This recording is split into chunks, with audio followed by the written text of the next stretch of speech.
Another school day ended, and Tommy eagerly made his way home, ready for his next adventure.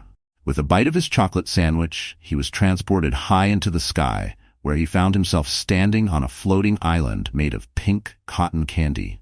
The island gently drifted through a sea of chocolate milk, and in the distance, Tommy could see other islands, each one a different flavor. The air was sweet, and rainbow-colored clouds floated lazily overhead.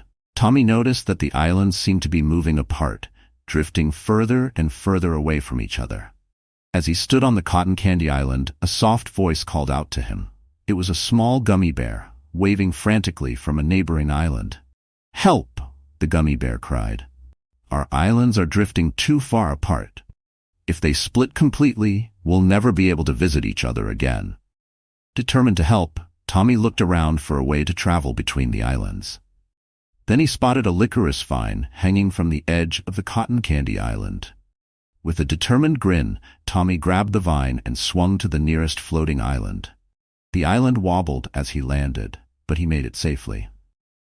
He continued swinging from island to island, trying to find the source of the problem. But just as Tommy reached the final island, a strong gust of wind swept through, shaking the floating candy islands and snapping the licorice vine. Tommy lost his grip and plummeted through the air, heading straight for the chocolate milk sea below. The islands were now drifting faster, and the situation was getting worse. Could Tommy save the islands before they were lost to the winds forever? And more importantly, could he save himself from falling into the sea of chocolate?